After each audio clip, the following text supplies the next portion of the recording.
Hey guys, I hope everyone is doing well. This is Rudy. The Texas Deacon and I are out at Mount Carmel today. It's April the 19th, 2012. And Texas Deacon, you've been out here, what, 8? This will be 18 years in a row. I missed the first memorial because I just did not know about it. I look around, I see our vehicle only, 4 of us here. I remember in 1995, there might have been 4,000 of us here. There was like 7 TV stations and radio stations, their vehicles everywhere, satellite dishes being set up. These vehicles had the satellite dishes on top, people all over the place. Over the years, they've dwindled down. There's some of us that are not going to let the world forget what happened here, what our government did to a peaceful religious community. It's the first time I came here, they hadn't even hauled any of the debris away at that time, and the FBI had a chain link fence around it, and they had a travel trailer with people in it, and it wasn't at the first, like a lot of people, I tended to believe the story the government put out. Believable, I guess. But then after I came here, saw a few things, started talking to a few people, I realized that 99% of what the government said was lies, and I'm not real sure about the other 1% either. People died here, were murdered by the government. Why? It was not to arrest Koresh. He went to town every day. You could arrest him out there. They waited till Sunday morning, and more people are home on Sunday morning than any other time of the week. So they chose a time when there'd be most people here to make the raid, and I don't understand that. And all the cameras that disappeared that would tell the story. Hey, we may have a second vehicle. Oh, we have a second vehicle perhaps. But as I say, I remember when it was virtually standing room only out here. People forget. They just forget. People died here. Many people, children, women.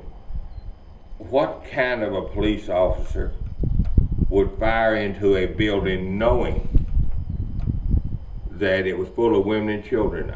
I have trouble accepting that. I've known a few police officers in my life, we all have. None of them that I've ever known would do such a thing like that. And in my mind, I cannot rationalize how you could get that many people with just the ability or the desire or the want to just kill people. You know, babies, there were babies in here. There was old women. And of course, a life is a life, but there was all ages. I'm hoping that someday some of the people the murderers that made this raid will clear their conscience and come forward and talk about it. So far as I know, none have to this point. And I don't know what to think about it, I really don't. I have an opinion on the type of person the type of police officer that would fire into a building full of women and children, but I'm sorry, I just can't put that on camera. It would even violate my values, I think, and my values sometimes are kind of loose. I hate to admit that. But anyway, we're here today, and as long as I am alive and able, I will be here on April the 19th. Even if I'm the only one here, even if I'm here by myself, I will be here. And if there's anyone else out there that can be here, and a lot of people can, please join me, join the others. This was just 19 years ago that the government attacked with tanks, helicopters, machine guns, and everything. And I just don't know what to say. My mind is still boggled over it. But I'm here today to respect the memory of those. And when you think, where we're sitting now is over where the main building was. There were people dying here. When I hear the wind, I think I can almost hear their cry for justice. And the pain, we cannot imagine the pain that they went through, and those children, when they were injected with all that gas at a lethal level, and then the fire.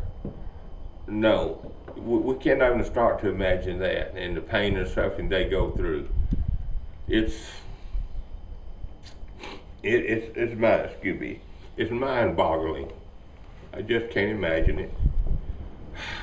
Listen, I'm going to have to turn it back over to Rudy before I totally lose it.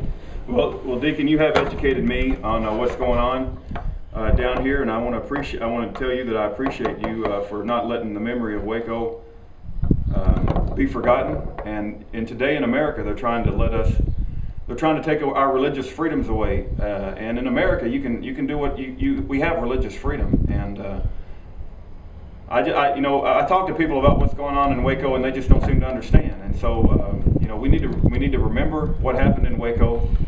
And I appreciate the Texas Deacon for not forgetting and for helping keep the memory of Waco alive. And we need to stand up against government tyranny. And I appreciate those that have a courage and the courage, I guess, the courage and the just whatever it takes to stand up and say, this is not the America that we grew up in, and we're not going to let our Texas brothers and sisters that were murdered by the government to be not forgotten. We're going to remember April 19th, and we're going to come down here and respect their memory. So thank you, Texas Deacon, for helping educate me, and God bless every one of you.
Well, Rudy, we've seen about all there is to see out here.